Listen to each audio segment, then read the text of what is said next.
ವೀಕ್ಷಕರೇ ನಮಸ್ಕಾರ. ನಮ್ಮ ಹಳ್ಳಿ ಸುದ್ದಿ ಯೂಟ್ಯೂಬ್ ಚಾನಲ್ಗೆ ಸ್ವಾಗತ. ಅಕ್ಟೋಬರ್ 6ರಿಂದ ಭಾರಿ ಮಳೆ ಆಗಲಿದೆ. ಹೌದು, ಹವಾಮಾನ ಇಲಾಖೆ ಮುನ್ಸೂಚನೆ ನೀಡಿದೆ.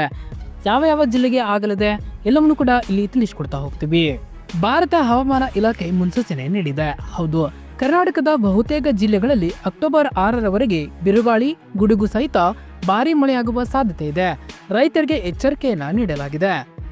ಮುಂದಿನ 12 ಗಂಟೆಗಳಲ್ಲಿ ಕರ್ನಾಟಕದ ಹಲವು ಭಾಗಗಳಲ್ಲಿ ಹಗುರದಿಂದ ಮಧ್ಯಮ ಮಳೆಯಾಗುವ ಸಾಧ್ಯತೆ ಇದ್ದು, ಕೆಲವು ಪ್ರದೇಶಗಳಲ್ಲಿ ಬಿರುಗಾಳಿಯೊಂದಿಗೆ ಗುಡುಗು ಸಹಿತ ಮಳೆಯಾಗುವ ಸಾಧ್ಯತೆ ಇದೆ ಎಂದು ಭಾರತ ಹವಾಮಾನ ಇಲಾಖೆ ಮುನ್ಸೂಚನೆ ನೀಡಿದೆ. ನಾಳೆಯಿಂದ ಅಂದರೆ ಅಕ್ಟೋಬರ್ 6ರವರೆಗೆ ಭಾರಿ ಮಳೆಯಾಗಲಿದೆ ಎಂದು ಹವಾಮಾನ ಇಲಾಖೆ ಎಚ್ಚರಿಕೆ ನೀಡಿದೆ. ಕೆಲ ಜಿಲ್ಲೆಗಳಲ್ಲಿ ವರ್ಣ ಅಬ್ಬರಿಸಲಿದ್ದಾನೆ. ಹವಾಮಾನ ಪೀಡಿತ ಪ್ರದೇಶಗಳ ನಿವಾಸಿಗಳು ಹವಾಮಾನದಲ್ಲಿನ ಹಠಾತ್ ಬದಲಾವಣೆಗಳ ಬಗ್ಗೆ, ವಿಶೇಷವಾಗಿ ಬಿರುಗಾಳಿ ಮತ್ತು ಗುಡುಗು ಸಹಿತ ಮಳೆಯಾಗುವ ಸಾಧ್ಯತೆ ಇರುವ ಪ್ರದೇಶಗಳಲ್ಲಿ ಜಾಗರೂಕವಾಗಿರಲು ಸೂಚಿಸಲಾಗಿದೆ. ಸ್ಥಳೀಯವಾಗಿ ಭಾರಿ ಮಳೆಯಾಗದಂತೆ ಬೆಳೆದ ಬೆಳೆಗಳನ್ನು ರಕ್ಷಿಸಲು ಅಗತ್ಯ ಕ್ರಮಗಳನ್ನು ತೆಗೆದುಕೊಳ್ಳುವಂತೆ ರೈತರಿಗೆ ಎಚ್ಚರಿಕೆ ನೀಡಲಾಗಿದೆ. ಕರಾವಳಿ ಕರ್ನಾಟಕ ಅಂದರೆ ದಕ್ಷಿಣ ಕನ್ನಡ, ಉಡುಪಿ ಮತ್ತು ಉತ್ತರ ಕನ್ನಡ ಜಿಲ್ಲೆಗಳಲ್ಲಿ ಹಗುರದಿಂದ ಮಧ್ಯಮ ಮಳೆಯಾಗುವ ಸಾಧ್ಯತೆ ಇದೆ. ಚದುರಿದಂತೆ ತುಂತುರು ಮಳೆಯಾಗುವ ನಿರೀಕ್ಷೆ ಇದೆ. ಆದರೆ ವಾತಾವರಣದಿಂದ ಸ್ವಲ್ಪ ಮಟ್ಟಿಗೆ ಪರಿಹಾರ ದೊರೆಯಬಹುದು. ಕರ್ನಾಟಕದ ಉತ್ತರ ಒಳನಾಡು ಅಂದರೆ ಬೀದರ, ಕಲಬುರಗಿ, ಯಾದಗಿರಿ, ರಾಯಚೂರು ಮತ್ತು ಬೆಳಗಾವಿ ಜಿಲ್ಲೆಗಳಲ್ಲಿ ಹಗುರದಿಂದ ಮಧ್ಯಮ ಮಳೆ ಅಥವಾ ಗುಡುಗು ಸಹಿತ ಮಳೆಯಾಗುವ ಸಾಧ್ಯತೆ ಇದೆ. ಈ ಮಳೆಯೊಂದಿಗೆ ಗಂಟೆಗೆ 30ರಿಂದ 40 ಸೆಂಟಿಮೀಟರ್ ವೇಗದಲ್ಲಿ ಗಾಳಿ ಬೀಸಬಹುದು. ಬಾಗಲಕೋಟೆ, ಧಾರವಾಡ, ಗದಗ, ಹಾವೇರಿ, ಕೊಪ್ಪಳ ಮತ್ತು ವಿಜಯಪುರ ಜಿಲ್ಲೆಗಳಲ್ಲಿಯೂ ಸಹ ಹಗುರು ಮಳೆಯಾಗುವ ನಿರೀಕ್ಷೆ ಇದೆ.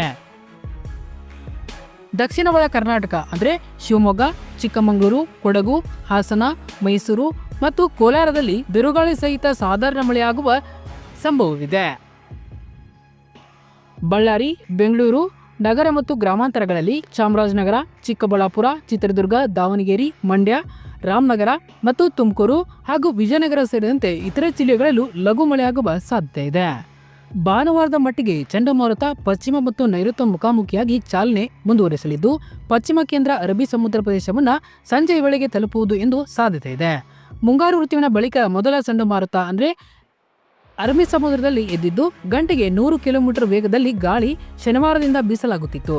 ಚಂಡಮಾರುತ ಅವಧಿಯಲ್ಲಿ ಮುಂಬೈ ಸೇರಿದಂತೆ ಮಹಾರಾಷ್ಟ್ರದಲ್ಲಿ ಭಾರಿ ಮಳೆ ನಿರೀಕ್ಷಿಸಲಾಗಿದ್ದು, ಮುನ್ನೆಚ್ಚರಿಕೆ ನೀಡಲಾಗಿದೆ. ಈ ಹಿಂದೆ ಅಂದಾಜಿಸಿದಂತೆ ಮುಂದಿನ ದಿನಗಳಲ್ಲಿ ಮಳೆಯ ಸಾಧ್ಯತೆ ಇಲ್ಲ ಎಂದು ಇಲಾಖೆ ಸ್ಪಷ್ಟಪಡಿಸಿದೆ.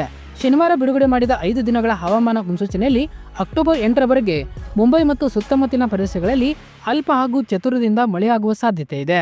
ಅಕ್ಟೋಬರ್ 3-5ರವರೆಗೆ 45ರಿಂದ 55 ಮಿಲಿಮೀಟರ್ ವರೆಗೆ ಮಳೆಯಾಗಲಿದೆ. ಉತ್ತರ ಮಹಾರಾಷ್ಟ್ರ ಕರಾವಳಿ ತೀರದಲ್ಲಿ ಗಾಳಿ ಬೀಸಲಿದೆ. ಚಂಡಮಾರುತ ತೀವ್ರತೆಯನ್ನ ಹೊಂದಿಕೊಂಡು ಗಾಳಿಯ ವೇಗ ಬದಲಾಗಲಿದೆ ಎಂದು ತಜ್ಞರು ಅಭಿಪ್ರಾಯಪಟ್ಟಿದ್ದಾರೆ.